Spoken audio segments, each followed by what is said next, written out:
Ministério da Cultura e CBMM apresentam a 13ª edição do Fliaraxá.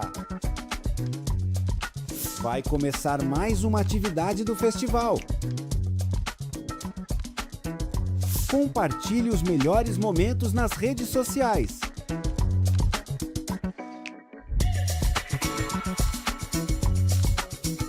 O vídeo a seguir possui recursos de legenda e libras. Apresenta cenas dinâmicas que registram diversas manifestações culturais de todas as regiões do Brasil, ambientado tanto nas ruas, nos palcos, como em grandes eventos e produções ou ambientes intimistas. O vídeo é plural, com agentes culturais de todas as idades, etnias, roupas e figurinos coloridos próprios de cada expressão cultural. A cultura é um dos mais preciosos instrumentos de democracia. É um canal de expressão plural que permite a convivência de diferentes vozes, histórias e visões de mundo. E por isso a cultura, tal qual a democracia, deve ser defendida e fortalecida. Essa é a função da Lei Rouanet, a principal política pública de incentivo à cultura brasileira. Com ela, perseguimos a missão de assegurar o acesso democrático à produção e à difusão cultural. Ao longo de mais de 3 décadas, a Rouanet permitiu que inúmeras iniciativas culturais, antes inviáveis, ganhassem o mundo. Revelou histórias, preservou tradições e transformou vidas. Lei Rouanet, há 33 anos tornando a cultura brasileira mais plural, acessível e democrática. Logos, Lei Rouanet, Ministério da Cultura, Governo do Brasil, do lado do povo brasileiro. Silvana Gontijo, Morgana Kretzmann, Ricardo Prado e Jamil Chad. A roda de conversa acontece em um auditório com um grande palco. Ao fundo do palco, o cenário é composto por grandes banners em 3D em tons de azul, amarelo, vermelho e rosa. Acima, lê-se 13º Fliaraxá. E no canto direito está um grande quadro branco com as logomarcas das marcas patrocinadoras do evento. O palco possui uma longa mesa azul marinho e branca. Os convidados se assentam de trás dessa mesa. De frente ao lugar que cada um assenta, colado na mesa de frente para a plateia, há uma caixa transparente de acrílico que carregam os livros que cada um escreveu, bem como seus nomes. Da esquerda para a direita, a primeira pessoa sentada é Ricardo Prado, um homem branco que possui cabelos lisos, curtos e brancos. Possui barba de mesmo tom. Ele traja camiseta de botões de mangas curtas de tom salmão. Leva no pescoço o crachá dos participantes do evento. A segunda pessoa sentada é Silvana Gontijo, uma senhora branca que possui os cabelos ondulados e curtos de tom branco. Ela traja bata com decote em V, estampada em tons de preto e bege. Leva no pescoço o crachá dos participantes do evento e usa óculos retangulares de aro preto. A terceira pessoa sentada é Jamil Chad, um homem branco que possui os cabelos curtos, rente à cabeça de tom grisalho. Possui barba de mesmo tom. Ele traja camisa preta. Usa óculos retangulares de aro bege e verde e leva no pescoço o crachá dos participantes do evento. A quarta e última pessoa sentada é Morgana Kretzmann, uma mulher branca que possui cabelos lisos e castanhos, cujo comprimento lhe passa um pouco os ombros. Ela traja camiseta de botões de mangas compridas de tom marrom. Leva no pescoço o crachá dos participantes do evento e usa óculos retangulares de aro preto. No canto inferior direito do vídeo em questão estão do início ao fim os intérpretes de Libras. Estes intercalam ao longo do vídeo entre diferentes mulheres e homens que trajam blusa preta. Eles traduzem simultaneamente tudo o que é falado. De tempos em tempos, a plateia é filmada e está cheia. Por 10 anos, pelo menos, até a gente educar as pessoas para esse futuro racial que a gente precisa ter. Leiam os livros da Bianca, gente. Então, Jamil, eu acho que foram 2 anos e meio, né, de pesquisa para escrever o Água Turva. E, claro, eu sou dessa região, eu nasci nesse lugar, então muita coisa que eu trouxe para o livro foram histórias que a minha família viveu. Meu avô e minha avó tinham uma pequena propriedade rural na fronteira entre o Parque do Turvo e a parte que não seria mais parque, né? Onde ficam ribeirinhos e pequenos agricultores.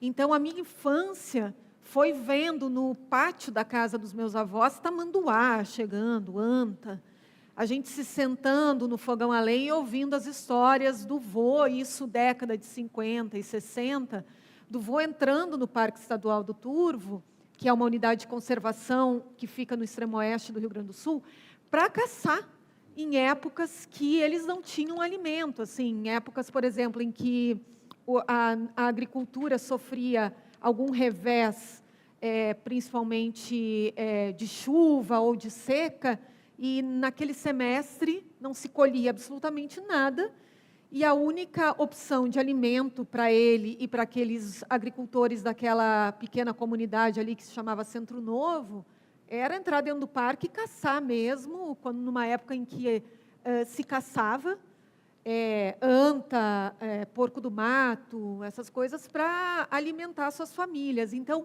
essas coisas reais desse passado familiar que eu tenho, eu trago para o livro.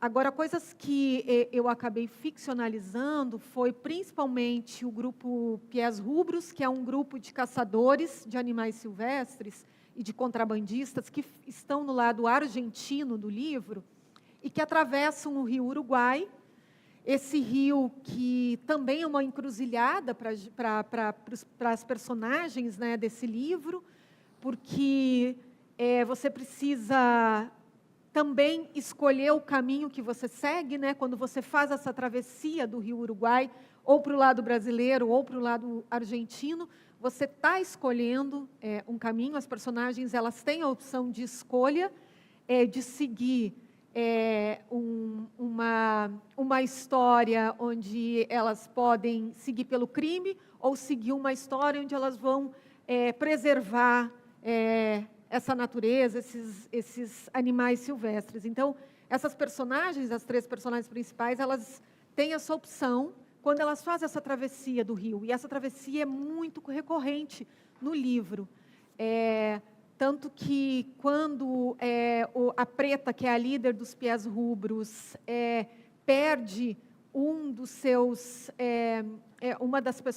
dos adolescentes que faz parte do grupo Pies Rubros, dentro do rio, eles estão numa travessia por uma balsa improvisada, numa das cenas, e a polícia chega para pegar o que eles estão contrabandeando e o descaminho dos vinhos, que há uma diferença grande entre descaminho de vinho e contrabando de carne e de armas, enfim, e outras coisas. Então, eles estão fazendo a travessia com o descaminho dos vinhos e com as carnes, a polícia chega e mata um desses adolescentes. Isso dá uma virada na história, porque o adolescente fica com um buraco no peito, com o tiro que ele leva pela polícia do Brasil, e eles estão do lado castelhano, né, do lado argentino, e isso dá uma virada no livro, quando ela diz, nos tratam como animais. Falam que somos animais porque caçamos para comer, mas nos tratam como animais pela maneira que nos matam. Então,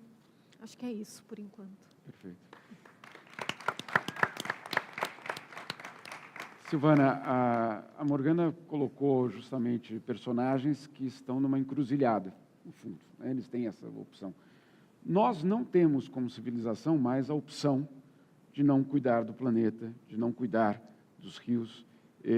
É um momento absolutamente dramático, em alguns pontos da Amazônia já está no ponto de não retorno, e você faz algo extraordinário, que é transformar literatura em ação. Eu queria que você explicasse justamente o que é o programa Esse Rio é Meu, que tipo de memória, no fundo, esses rios guardam, e como que isso chega, principalmente nas crianças, que obviamente começam a entender que aquilo ali é, sim, propriedade da humanidade. Obrigada, Jamil. Que bom ter um mediador amigo e estar numa mesa entre amigos. E eu autorizei o Jamil como mediador. É o único dia que ele pode mandar em mim. Olha só. Aproveita. Mas, espera aí, vou separar. Separe. Primeiro, a literatura, falar de livro, de rios, e os rios, para mim, são uma parte essencial que me constitui. Eu nasci numa casa, em Belo Horizonte, que tinha um córrego que passava entre a minha casa e a casa da minha avó. E era uma maravilha brincar naquele córrego. A gente cercava, a gente represava o córrego, e era assim, o Córrego da Serra, se chama, no bairro da Serra. E um dia meu pai chega em casa, na hora do almoço, e fala assim, todo mundo proibido de entrar no córrego. Eu falei, o que houve, pai? Os dominicanos estão jogando esgoto no córrego, vocês não podem mais entrar. Cobrança que eu faço ao querido Frei Beto até hoje.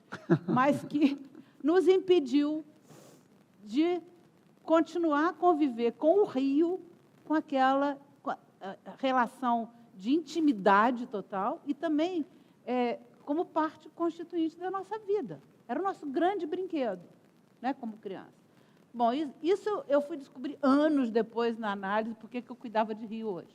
E foi por causa dessa história que veio. Você imagina, eu dormia com o som do rio, com a cachoeirinha, e um dia, de tanto esgoto, ele foi canalizado e tapado. Então, o rio desapareceu da nossa vida. Mais do que ser poluído, ele sumiu. Né? Então, essa questão é uma questão que eu fui para o jornalismo, depois fui para a televisão, e o tempo inteiro eu tinha uma sensação de o que está acontecendo com os rios. E eu me lembro de uma matéria que eu fiz na TV Manchete, que a gente começou a olhar para a humanidade, e eu acho que eu te falei isso, né, Jamil? Uhum. Toda a humanidade está fazendo a mesma coisa, não é só no Brasil, não é só, né? Então, se a gente sabe que a civilização da Mesopotâmia foi entre dois rios, e eu fui lá e os rios estão destruídos, né? Eu fui no Egito e o Nilo é um grande esgoto a céu aberto, e na Índia o Ganges é um grande esgoto. O que a gente está fazendo com isso? Né? Porque a gente vai precisar dessa água, não é isso? E aí eu comecei a escrever e a propor, antes de começar a escrever esses livros, eu comecei a propor uma discussão num grupo de moradores, porque eu moro pertinho da nascente do Rio Carioca, o rio de fundação da cidade do Rio de Janeiro, o rio que dá nome ao gentílico, quem nasce lá é carioca por causa do rio, e o rio que tem uma história maravilhosa. Bom, e esse rio estava completamente poluído. E aí a gente começou a se organizar dentro de um grupo de moradores, a pensar na possibilidade, e todo mundo achava que era remotíssima, de recuperar esse rio. Aí começamos, como eu trabalho com educação, o Planeta.com desenvolve soluções inovadoras para a educação pública há mais de 20 anos, a gente então propôs uma inovação, que seria uma educação que a gente faz com e por meio de causas. O Ricardo falou que eu sou uma ativista, sou mesmo. Assim, não tem uma literatura minha que não tenha uma causa. Acho que eu nem sei escrever sem uma, por mais ficcional que possa ser. E aí, quando a gente estava articulando esse movimento para recuperar o Rio Carioca, a gente chamou as escolas da Bacia para trabalharem com a gente. E elas toparam. Durante 2 anos, o Planeta.com tem uma boa reputação na educação, então, elas toparam trabalhar com a gente. Durante 2 anos, a gente olhou para o rio, reconheceu o rio, e a primeira escola que eu visitei, eu cheguei para as crianças, vamos lá, como é que é o rio de vocês? Aqui não tem rio não, tia. Eu falei, como assim não tem rio? Aí fomos fazer um passeio com aquelas crianças, para o rio. Aí chegou, aqui não é rio não, aqui é o lixo, onde a gente joga o lixo, ele vai embora. E eu me lembro que eu falei assim, não, ele está lixo, mas ele é rio. Vamos descobrir como é que ele era rio no tempo dos mais velhos. E aí a gente trouxe para dentro da metodologia esse encontro intergeracional, de chamar os idosos do território para contarem como eram seus rios na sua infância. E isso inspira as crianças a quererem que aquele rio volte a ser assim. Bom, eu vou dar um corte, porque senão eu não paro de falar. Então, assim, o Rio Carioca, em 1 ano e 6 meses, estava com toda a sua parte visível limpa. Ele foi tombado como patrimônio histórico e cultural pelo INEPAC. É o primeiro rio brasileiro tombado. Ele tem... nós tivemos mais de 80 matérias em jornais e revistas sobre o trabalho de recuperação do Rio Carioca. E isso foi um piloto. Aí, essas escolas nos ajudaram a construir uma metodologia. A gente olhou para isso e falou, isso tem potência, porque realmente é transformador. E a gente, então, construiu o programa Esse Rio é Meu, e apresentamos inicialmente para a Prefeitura do Rio de Janeiro. No primeiro ano, nos deu 173 escolas e 19 rios. No segundo ano, foram 773 escolas e 140 rios. E no terceiro ano, que foi o ano passado, foram 1.557 escolas e 267 rios e córregos. E a boa notícia da vez. Calma, eu vou chegar no futuro ainda. Não, ainda não é no futuro, Então não, bom, é então agora. tá bom, então é no tá bom. presente. Alguém já ouviu falar que as praias do Flamengo, da Glória e de Botafogo estão despoluídas? Tudo começa com esse Rio é Meu. Claro que não é missão das escolas despoluir rio. A missão da escola é conscientizar a criança a ser protagonista de um processo de transformação do seu território, da sua vida. E eles estão fazendo isso muito bem. E eu, assim, tenho visto resultados. Sigam a gente no Instagram, esse Rio é Meu, para vocês verem o que essas escolas estão fazendo. É admirável. E a produção literária que veio junto. Por quê? Aí eu resolvi contar nesses livros aqui, com essa turma de músicos, eles estão juntos porque são músicos. Aliás, eu gosto mais de escrever letra de música hoje do que qualquer outra coisa. Então, nesses livros, essa turma, que chama Turma do Planeta, é inspirada nas aventuras das crianças que nos ajudaram a limpar e recuperar o Rio Carioca, que hoje está completamente recuperado. O que mais me fez, né, falar sobre a encruzilhada dos rios é que tem um momento onde você, na minha opinião, a gente tem que acreditar que é possível. Porque a gente naturalizou, esses valões não estão assim à toa. A gente passa pelo Tietê e acha que não tem jeito. E tem, viu? Tem. A gente passa por outros desastres ecológicos como esse e tem jeito para a gente modificar isso. E essa constatação, então, nos deu uma série de certificações internacionais, inclusive a Unesco considera que todas as escolas do nosso programa merecem o título de escolas azuis e elas estão todas sendo certificadas internacionalmente. Acho que chega, senão eu vou ficar... Espetacular. Linda. É absolutamente inspirador o programa e eu fico imaginando o impacto que isso pode ter, não hoje só nessas crianças, mas que adultos eles estão se que esses rios estão criando nessas crianças. São os rios que basicamente estão criando esses novos adultos quanto à ação. Agora, não, de um monte de gente. De um monte de gente, certamente. Agora, Ricardo, o som do rio. Silvana falou, e ela começou a fala dela, sobre o silêncio do rio. Pelo menos esse da casa dela.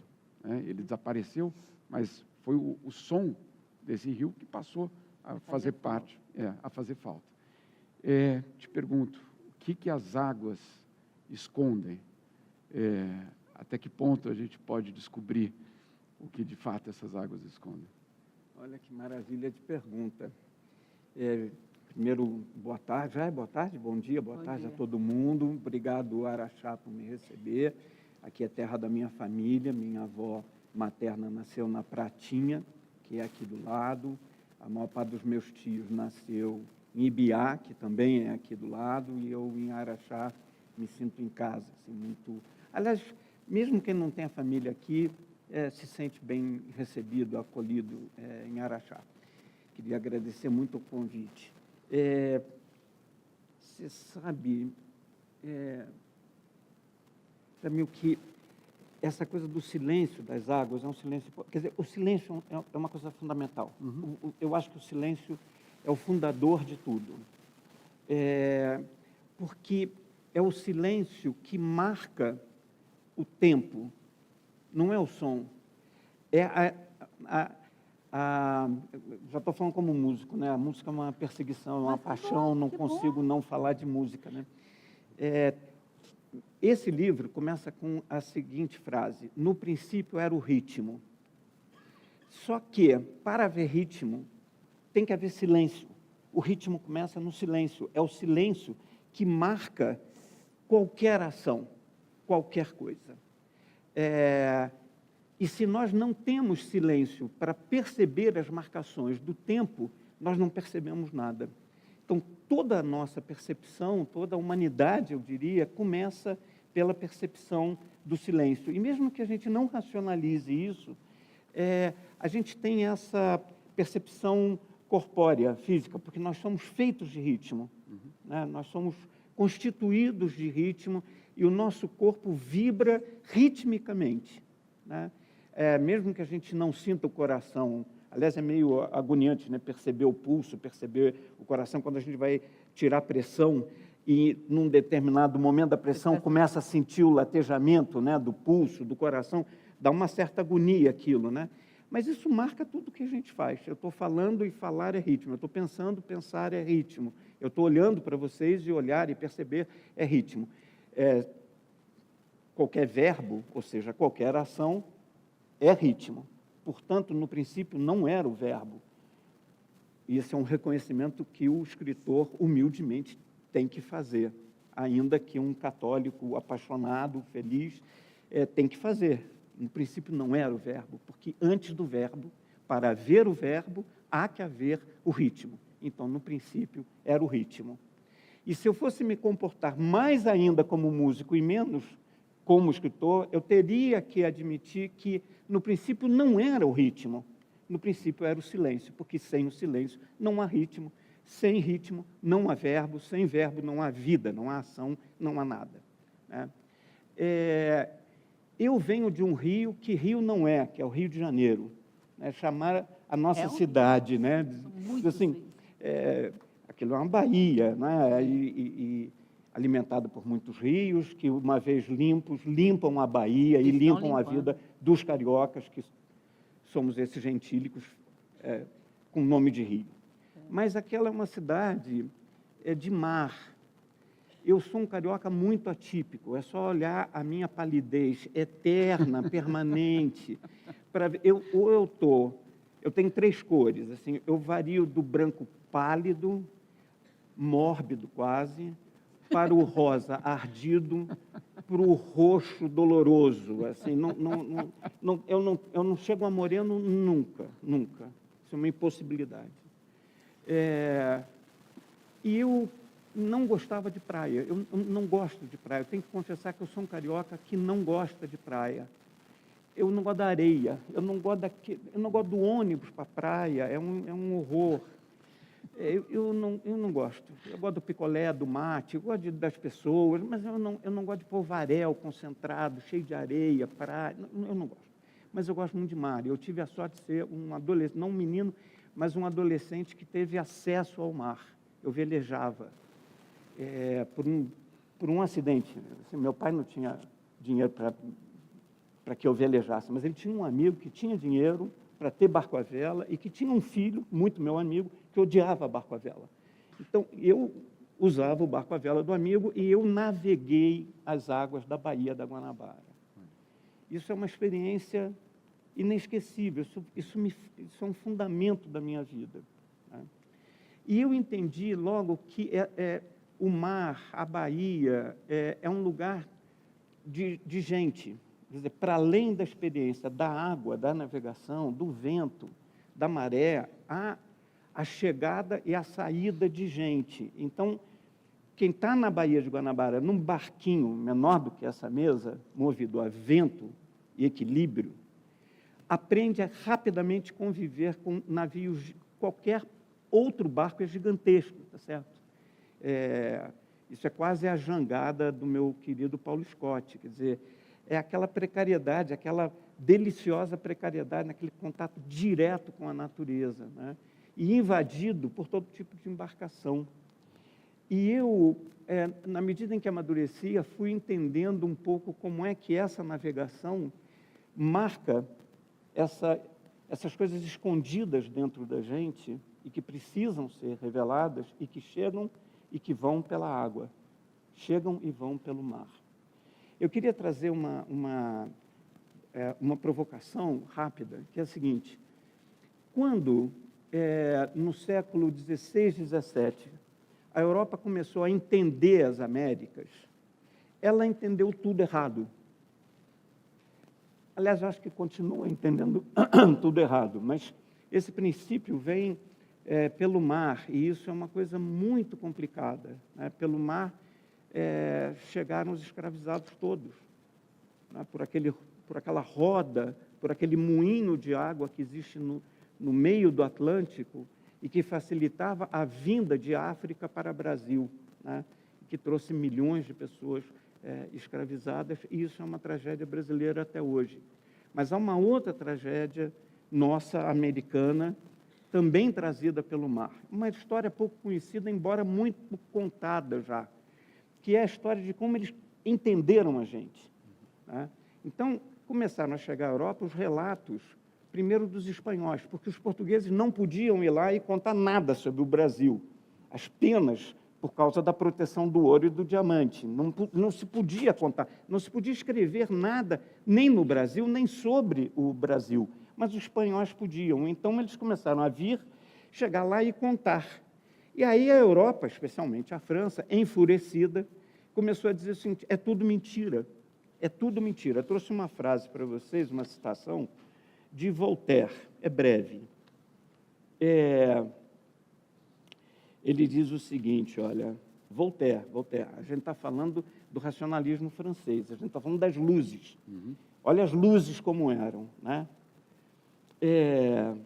Testemunhas oculares devem ser aceitas quando vão de encontro ao senso comum. Deve-se recusar-se a acreditar em todo historiador que descreveu coisas indo contra a natureza e o bater do coração humano. Recusar a descrição espanhola do canibalismo, por exemplo, já que comer carne humana não é natural. Portanto, não há canibalismo na América. Não há. O Voltaire encadeia, como bom francês, encadeia os seus argumentos e chega a uma conclusão que lhe parece perfeitamente lógica. Tudo isso é mentira. Não se pode acreditar nos relatos de que se come carne humana, porque não é natural, não atende ao senso comum europeu que se coma carne humana. Mas isso vai um pouquinho mais longe. Como eles querem racionalizar europeamente o que está acontecendo na América, eles mandam comissões de filósofos, que eram, naquela época, os cientistas, fazer uma análise científica. E eles, ao voltar para a Europa, têm uma discussão que se divide, porque a outra coisa que eles gostam é de brigar muito. Então, a primeira turma diz o seguinte: havia entre o continente europeu e o continente americano uma continuidade geológica. Olha como é científico. Era um único continente. E parte desse continente naufragou, ou seja, estamos falando do mar, naufragou. Essa parte do continente se chamava Atlântida. Todo mundo já ouviu alguma coisa sobre a Atlântida. Atlântida é a parte desse continente único que naufragou. Só que esse naufrágio se deu antes que nós, europeus, pudéssemos ensinar aos americanos a civilização. Por isso nós avançamos e eles não, porque houve uma ruptura geológica. A segunda parte da comissão disse: não, está errado. Não havia Atlântida. Atlântida é um mito. Não naufragou Atlântida. O fenômeno geológico, científico, é que a América emergiu dos oceanos muito recentemente, é um continente muito jovem. Por isso é que eles são atrasados como eles são. As mulheres, por exemplo, são muito mais úmidas do que as europeias. Por isso elas parem sem dor. Sem dor. Os homens nativos, né, as populações que hoje nós chamamos de originárias, os homens e os animais também são todos homossexuais. Todos. Ou seja, é um continente inviável, tá certo? Dá vontade de ouvir de novo o Marcelino recitando aquele poema de ontem à noite. Quer dizer, há um defeito original, que é, eles são muito jovens, eles não sabem nada do que nós sabemos, e eles ainda por cima são as mulheres muito úmidas, e os homens e os animais todos homossexuais. Aquilo não tem futuro. Só para concluir, a ideia é que a gente sempre se complica quando a gente deixa que os outros nos expliquem. Ou nós nos compreendemos a nós mesmos, ou nós nos conhecemos e nos compreendemos, ou nós sempre estaremos invadidos nos nossos mares, nos nossos rios internos, escondidos, tomados por ideias que parecerão sempre muito racionais, muito científicas, mas que não sabem nada a respeito do que somos e, principalmente, do que nós podemos ser. Obrigado. Morgana, eu acho que nessa questão, justamente, que o Ricardo traz desses locais que submergem ou desaparecem, ou, na verdade, aparecem quando não são explicados a partir do ponto de vista justamente daqueles locais, eu acho que o teu trabalho de ir a essa fronteira, uma fronteira esquecida, de um Brasil profundo, tem um papel até histórico muito importante de trazer o que de fato acontece ali, o que de fato, quais são as histórias que trazem ali. Eu tenho até lembrando aqui da questão do silêncio, e lembrando, obviamente, do Rio, que basicamente é um dos protagonistas do teu livro, eu recentemente fui na fronteira entre os Estados Unidos e o México para conhecer um muro, né? Um muro entre os dois países, o muro que o Trump construiu, ampliou, etc. Eu chego lá e o que mais me impressionou não foi o muro, foi o Rio Grande, que na verdade é estreito, que não é uma fronteira, foi transformado em fronteira. E eu lembro que teve uma cena que eu cheguei bem perto do rio e do outro lado era o México, e passou uma boneca boiando. E o guarda que estava comigo falou, agora não passa mais ninguém por aqui. Claro, isso foi uma semana depois do Trump assumir.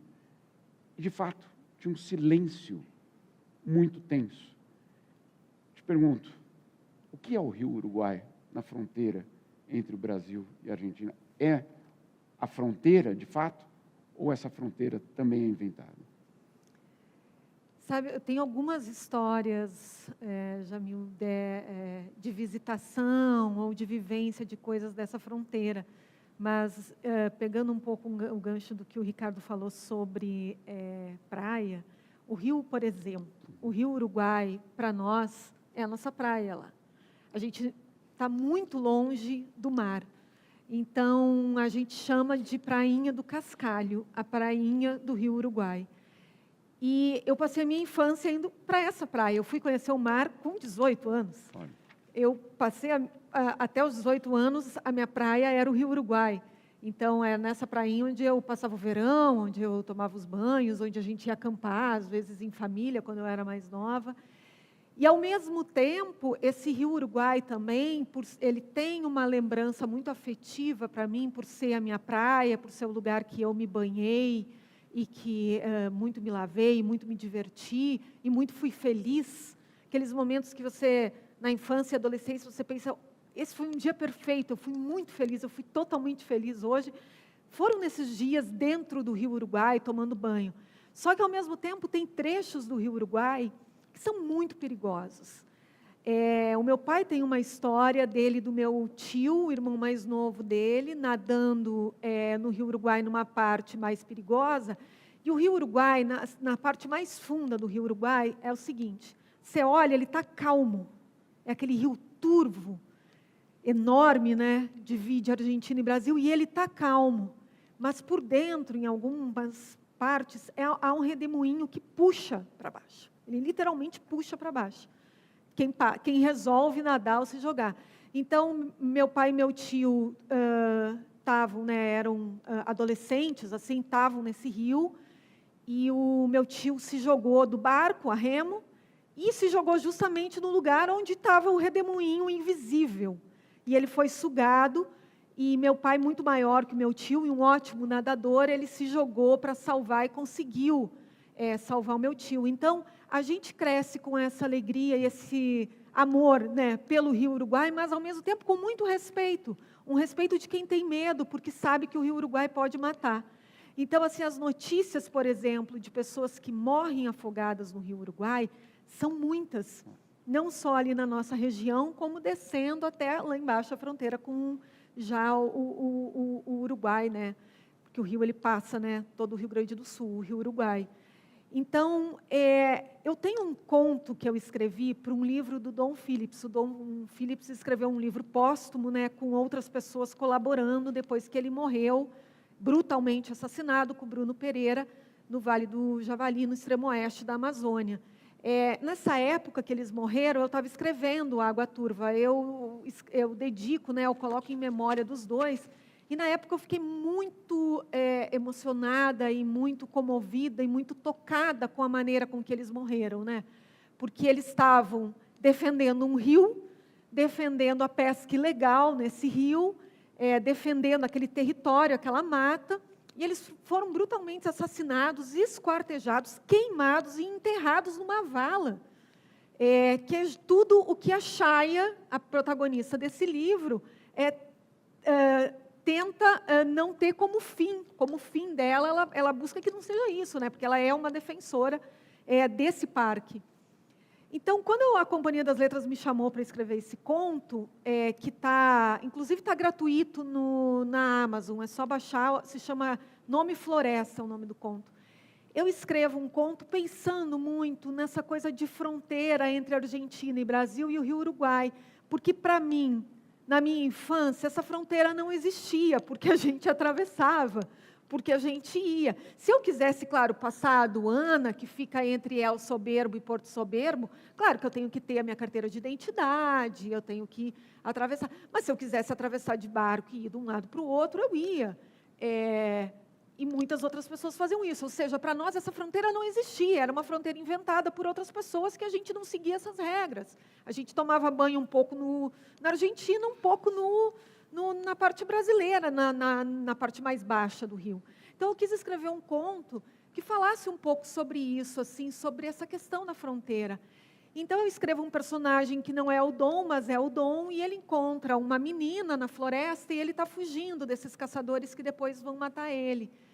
E, no final do conto, ele e a menina, a gente não entende muito bem se eles estão vivos ou mortos, mas tem um momento em que ele fala isso para ela, né? Ela pergunta para ele o que é a fronteira.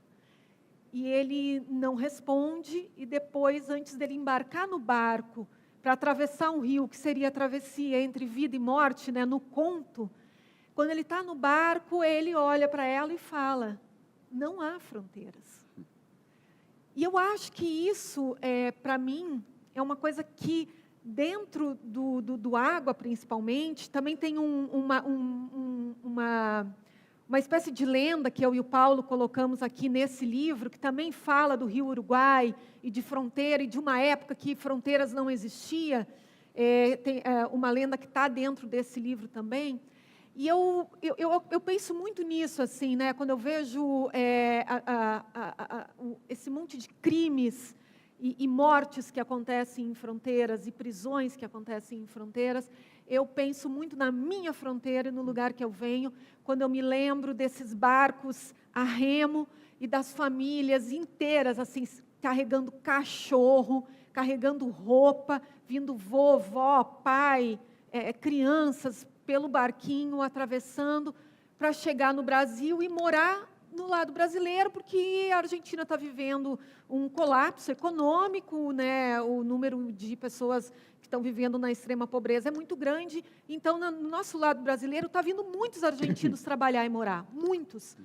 Então, assim, eu cansei de ficar parada no alto do Rio Uruguai para fazer a pesquisa para o Água, há 2, 3 anos atrás, e ver esses barquinhos a remo, com essas pessoas chegando, e o que mais me comovia era isso. Elas atravessavam como se não fosse uma fronteira, traziam inclusive os seus cachorros, a família toda, às vezes algo importante para eles, como um quadro, sabe, ou coisas que... eu lembro de um trazendo uma espécie de um bidê, assim, de madeira, que devia ser algo importante para eles, se mudando para o Brasil e esquecendo que existia fronteira. Então, eu acho que, basicamente, tudo isso que eu tenho escrito é um pouco pensando nisso, assim, nesse lugar que eu venho, em que não respeitamos essa fronteira, porque, na verdade, fronteira foi uma coisa inventada e fronteiras não existem.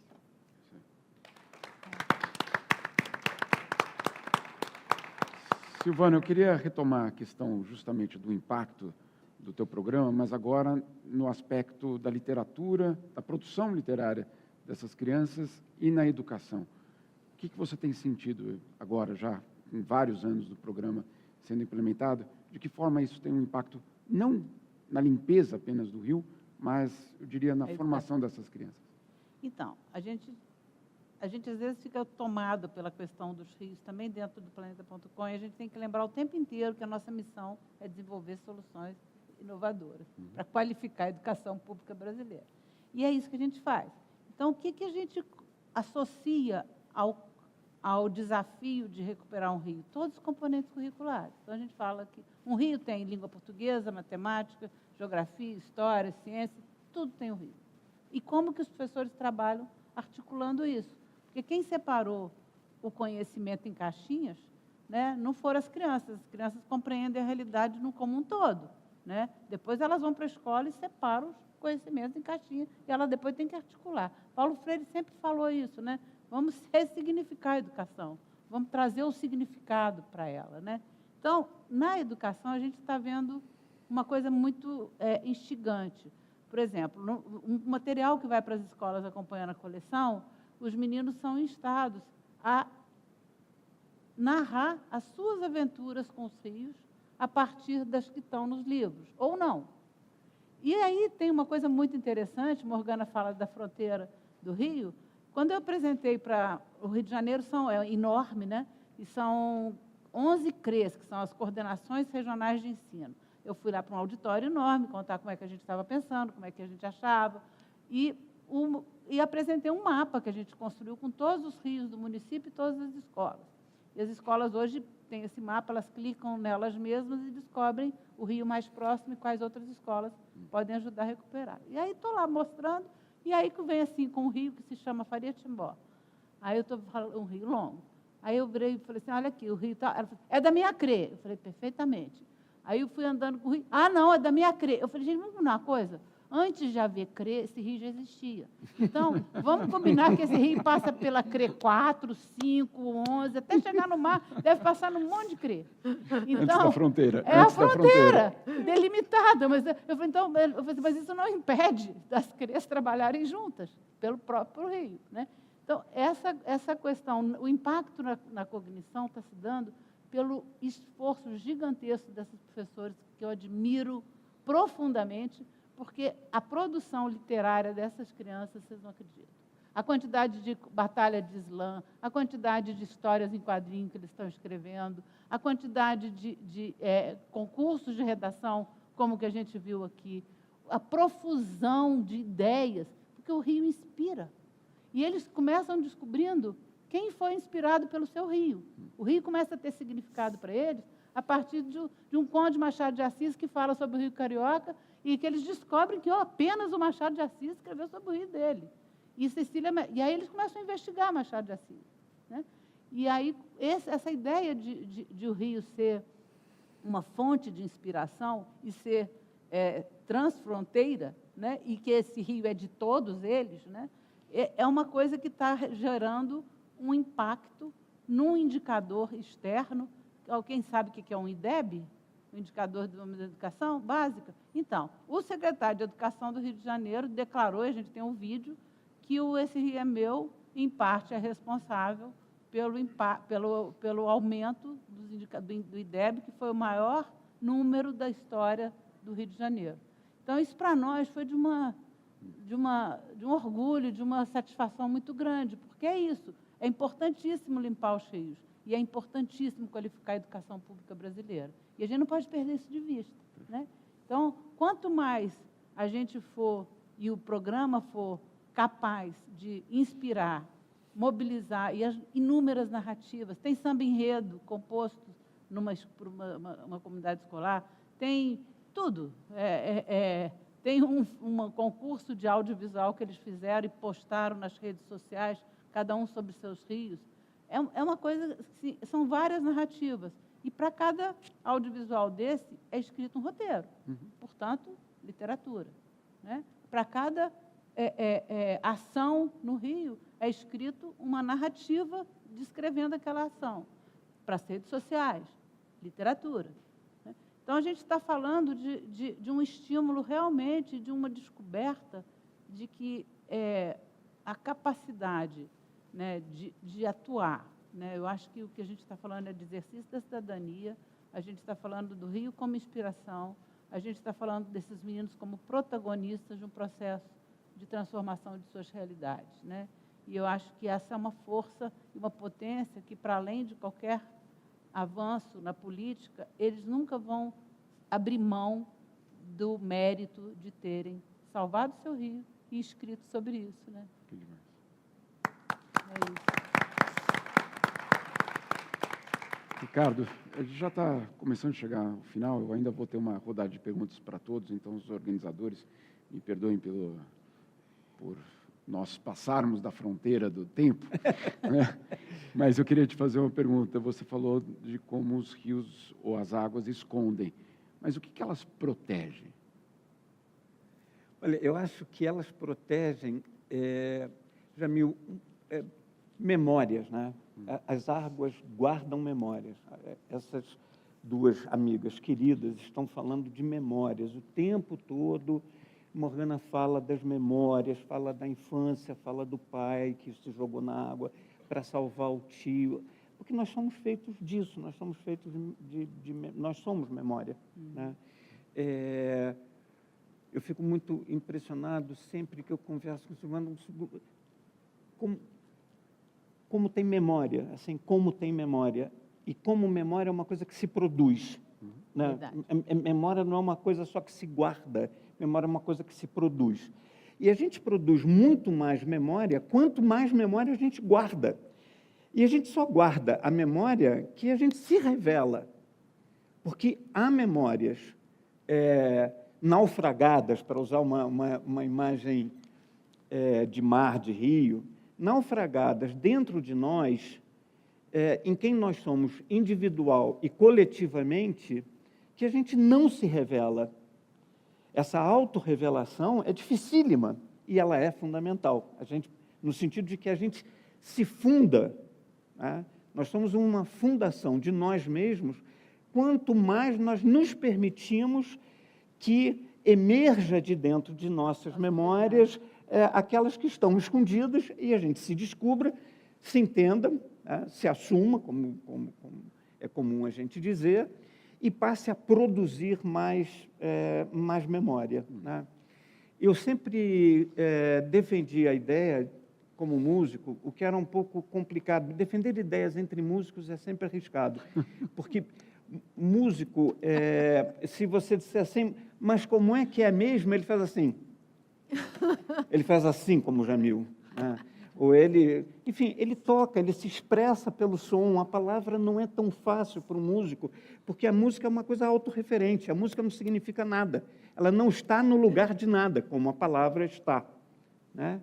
Então, o músico, ele se expressa dessa maneira. Não estou com isso diminuindo, não, ao contrário, estou fazendo um elogio a nós músicos. Essa aqui agora é compositora de ópera, né? Junto com Francis Raime. Então, só isso. Ela, Mozart, Verdi, Carlos Gomes, igualzinho. E aí, Jamil, somos todos músicos, né? Músico tem dificuldade de se expressar com essas coisas. Eu dizia, olha, música é a arte da memória, é a arte de guardar e expressar o tempo, né? E a gente acha que música é a arte do som, do silêncio, do timbre. Não é, não. É a arte da memória. Som, timbre, silêncio é matéria-prima. É como dizer que a pintura é a arte da tinta, a arte do óleo, a arte do tecido, da madeira. Não é nada disso, né? A escultura é a arte do mármore. Não. São as matérias-primas desses artistas, como o som e o silêncio, os timbres, etc., são as nossas matérias-primas. Nós somos feitos de memória.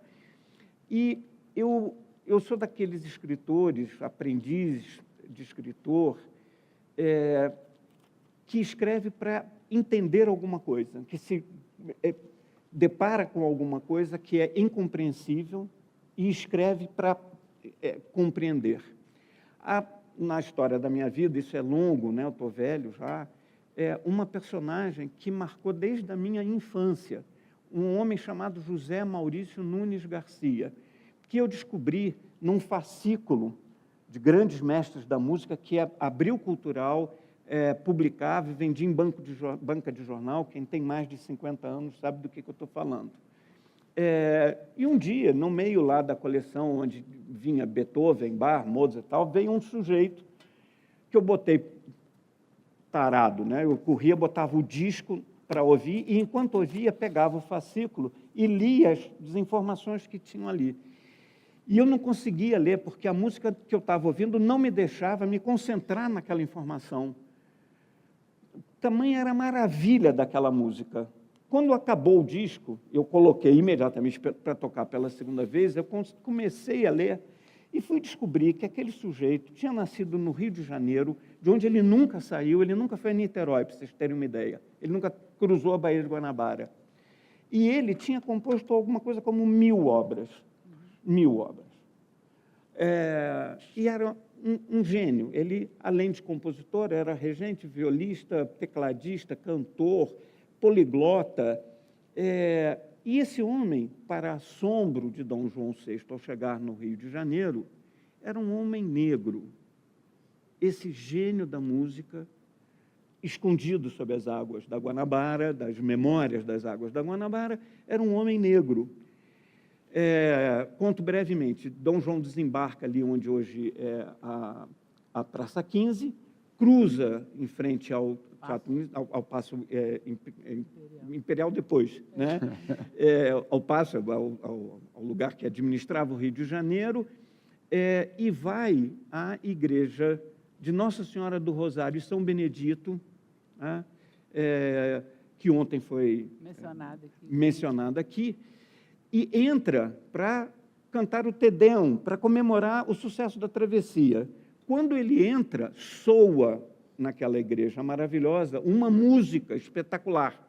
E, ao contrário das caricaturas que se fez sob Dom João VI, ele não era aquele imbecil de boca mole, para o bem e para o mal, ele não era um imbecil, né? E uma das manias de Dom João era que ele adorava música. Ele sabia muita música. Ele tinha a segunda maior particoteca do mundo. A primeira era do Vaticano, a segunda era dele, era da Casa de Boré. Particoteca é uma biblioteca de partituras, né? E ele não entende a beleza daquela música. E ele se anima achando que Marcos Portugal, o compositor oficial da corte em Portugal, tinha conseguido chegar ao Rio de Janeiro, porque ele estava acabando de chegar e não sabia quem tinha vindo, quem não tinha vindo. Só que, quando termina a missa e ele se vira, está lá no coro da igreja, como está lá aquela plateia superior, órgão, cravo, orquestra, coro, e comandando aquilo tudo, um homem alto, magro, chiquérrimo, como diria minha amiga Madu Costa, e ele era negro. Isso, na cabeça de Dom João, era uma impossibilidade. Aquelas coisas, não é possível que aquele homem negro fizesse tanta maravilha. Eu passei a vida encasquetado com essa coisa, e fui escrever, fui tentar entender isso que eu não entendia e vi logo que ninguém entendia. E descobri uma coisa que, para mim, foi uma grande revelação, é de que ele não era um fenômeno isolado. O Brasil viveu, entre a segunda metade do século XVIII e até hoje, um fenômeno artístico inexplicável. Nós somos um triunfo artístico no mundo, ao longo de toda a história, inexplicável. Ninguém explica o Brasil. Quando tentam, ficam com aquele negócio de Atlântida, aí vira uma idiotia, né? Naquele momento, por exemplo, por isso esse livro se chama Os Primeiros. Ele é pesado, muito, né? Ele é pesado. Uau! Eu sou muito exibido. Ele explica esses primeiros, que são os primeiros artistas, os artistas que fundaram o Brasil. E eles, a cada 20 pessoas, mulheres, homens, músicos, poetas, pintores, escultores, atores, atrizes, de cada 20, 19 eram pessoas negras. O Brasil não sabe isso. Isso está naufragado sob as águas brasileiras, né? E acho que revelar isso, fazer emergir isso, esse continente do que somos, do que fizemos, né? Parar de dizer que o Brasil é um fracasso e comemorar o triunfo que é o Brasil. Basta olhar e conhecer nós, os seus artistas, né? vai mudar a nossa história. O que a gente assistiu hoje com essas crianças aqui, que fez a nós todos chorar, é a prova disso. A fala do Rafael Noli outro dia sobre as 70 escolas que ele visitou é a prova disso. Nós somos artistas, todos os brasileiros somos artistas, quando fazemos e quando apreciamos arte. E nós nos transformaremos no momento em que a gente parar de falar dos nossos fracassos apenas, não é que devemos dar as costas aos nossos fracassos, mas começarmos, ao mesmo tempo, a olharmos para os triunfos do Brasil, que são, desde esses primeiros, os artistas brasileiros. Muito bom. Eu sei que a gente já estourou aqui o tempo, mas eu queria fazer uma última pergunta a vocês três, justamente sobre o que o Rio e essas fronteiras significam na produção de vocês, e perguntar, e agora? Quais são os novos projetos? Silvana, Morgana, querido maestro. É bom que ela... Vamos começar por aqui. Eu vou, então, falar muito rapidamente, que aqui, inclusive, já zerou e está vermelho piscando, como se fosse explodir alguma coisa. Será que o teatro vai explodir, gente? Fiquei muito emocionada com a tua fala, Ricardo. Eu acho que você estava falando em produzir memória, né? E é isso, acho que a memória é aquilo que fica em nós, né? Aquilo que nos toca. E o Rio Uruguai, ele é importante para mim, pois eu também sou esse rio. Eu também sou essa fronteira. A minha literatura, ela é esse lugar, esse território. Então, eu não me importo, ou melhor, não me importa quem acha que isso ou que isso não é importante. Não me importa a opinião de quem acha que isso aqui não é importante, porque, para mim, tudo isso aqui é importante. A minha história é importante, e é importante para quem é dessa região, é importante para quem é dessa fronteira, porque eu estou contando a história de muitas pessoas, eu não estou contando só a minha história. Então, é isso que me importa nesse momento, é continuar fazendo essa literatura, contando essa história de fronteira, essa história desse território. É isso, gente. Muito obrigada por terem nos escutado, por terem ficado essa manhã aqui com a gente. Leiam literatura feita em outros lugares que não sejam nos grandes centros, nas grandes cidades. Leiam literatura de pessoas que vêm de outros territórios, de outros estados, de cidades pequenas. Leiam as histórias dessas pessoas, porque também são histórias brasileiras. O Brasil Profundo não é onde tudo termina, o Brasil Profundo é onde tudo começa.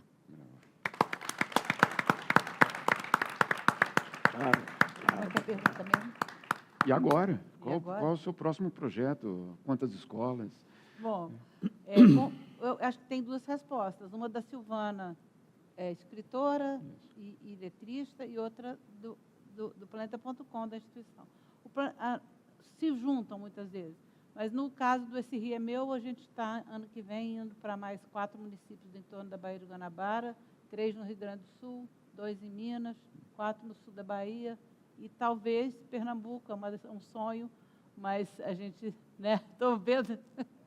O Hugo ontem fez a maior pilha.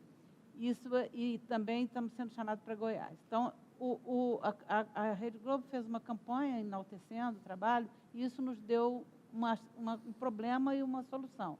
Primeiro, o problema é que a gente agora tem um monte de municípios pedindo. Atenção, o Planeta.com não recebe dinheiro público, tá? Todos os programas são financiados pela iniciativa privada. Então, o município ganha o projeto, né?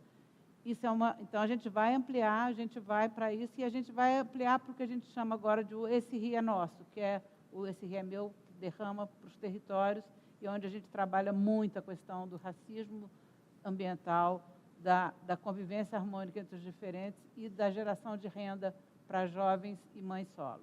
Então, isso é um outro programa que começa o ano que vem, que já está todo azeitado para dois protótipos. A Silvana, autora, eu estou terminando um romance para adulto dessa vez, coisa que eu tinha me negado, e a gente deve encenar a Ópera do Futebol ano que vem também, todos convidados, por favor, não deixe a plateia vazia. Impossível. E aqui, falando de música em Rio, Eu acabei de lembrar que nesse rio, que é nas Águas do Tempo, quando a gente volta para revelar a tragédia da escravidão brasileira, as crianças se deparam, eles são músicos, eles se deparam com o lundu, né? E com um autor negro que eu ponho na maior vitrine, que faz um trabalho maravilhoso, que desconstrói exatamente na sociedade da época a ideia de qualidade musical. É muito interessante também.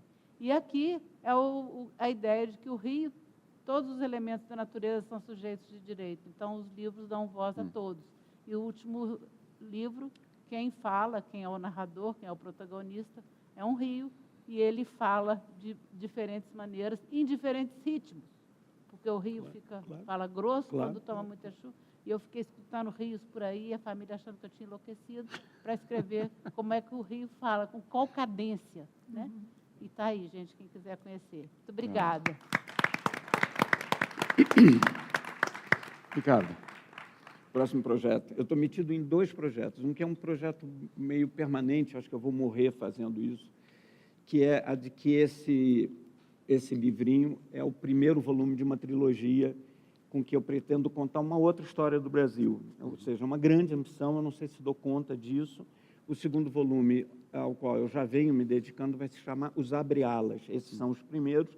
O segundo, por enquanto, se chama Os Abre-Alas, numa homenagem a Chiquinha Gonzaga, essa pessoa absolutamente genial, musicalmente genial, teatralmente genial, e muito pouco, de novo, nada conhecida dos brasileiros, pouquíssimo. Mulher e negra. Né? Mulher e negra, e ela tem essa criação genial da música brasileira, que é a Marcha Rancho, em que ela diz, abre alas que eu quero passar.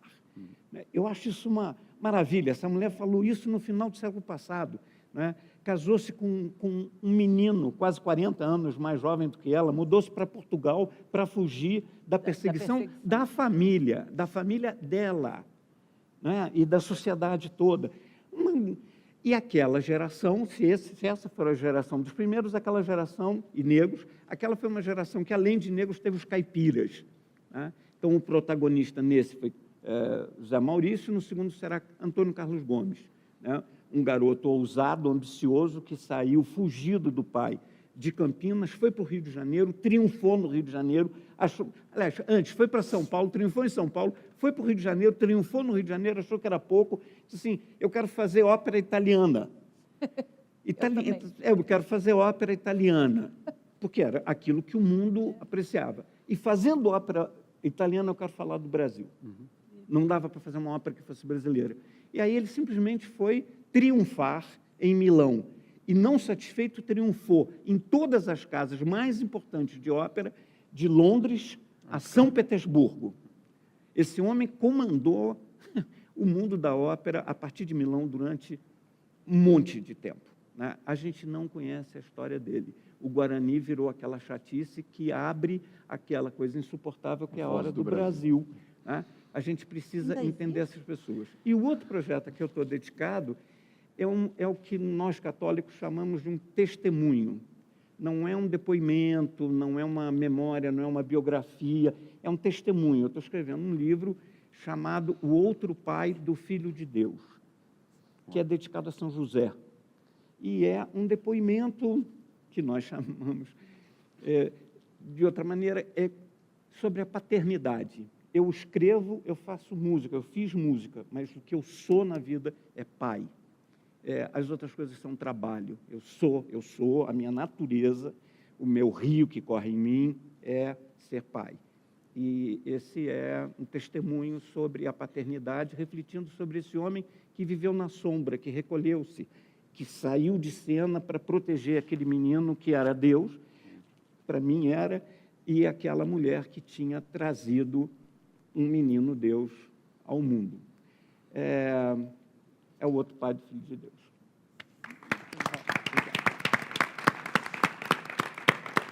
Eu vou concluir agradecendo a todos vocês pela presença, também contar uma historinha justamente dessa ida aos rios, e que você vai percorrendo o rio e vai descobrindo histórias. Eu agora fiz o rio Mississippi, quase inteiro, justamente para esse livro aqui.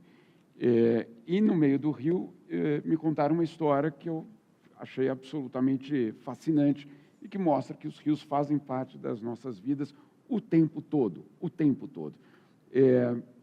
Pós-Segunda Guerra Mundial, Europa destruída, os marinheiros britânicos, tentando ganhar um pouco mais de dinheiro, faziam o seguinte: chegavam no porto, claro, no Novo Mundo, no caso em New Orleans, e compravam o que tinha ali em New Orleans, para depois revender de volta na Europa. Essas várias coisas que eles compravam, New Orleans é o final do rio Mississippi, eles compravam discos. Essas novas gravações que apareciam de músicas que desciam o rio Mississippi. Compravam esses discos e levavam de volta para a Inglaterra para vender. A rota era Mississippi, New Orleans, Liverpool. E no porto de Liverpool, os garotos ficavam no porto esperando as novidades chegarem do rio Mississippi para escutar e imitar. E até hoje, a gente está cantando os Beatles, que são esses garotos de Liverpool que foram influenciados por um rio que chama Mississippi. Gente, que história. Então, é absolutamente fascinante as histórias dos rios. De 30 segundos? 30 segundos. 30 segundos é o Ricardo. É o Ricardo. Um bocado dessas histórias que vão até os Beatles estão contados nesses outros 2 livros, que são os Léos, os meus Léos. Né? O das caixas de música, no Rio de Janeiro, e O Mistério da Revolução, que se passa em Praga, durante a Revolução de Veludo. Né? E eu queria aproveitar esses 30 minutos para fazer uma declaração amorosa, que é a seguinte: quando esse livro, por exemplo, foi semifinalista do Prêmio Oceanos. Ser semifinalista de um concurso literário importante já é um prêmio, eu me senti muito premiado de ter chegado lá. Juliana é finalista do Prêmio Candangos de Literatura, premiadíssima, amiga querida, escritora brilhante. Obrigado. Era isso. Era isso. Olha, só para... É ótimo. Só para concluir, foi um rio que passou em minha vida e meu coração se deixou levar. E vocês trouxeram esses rios nesses corações e nos transformaram esse dia, essa manhã, nesse amor que vocês são. Maravilha, querido. Obrigadíssimo. Obrigada, Jamil. Vamos correr.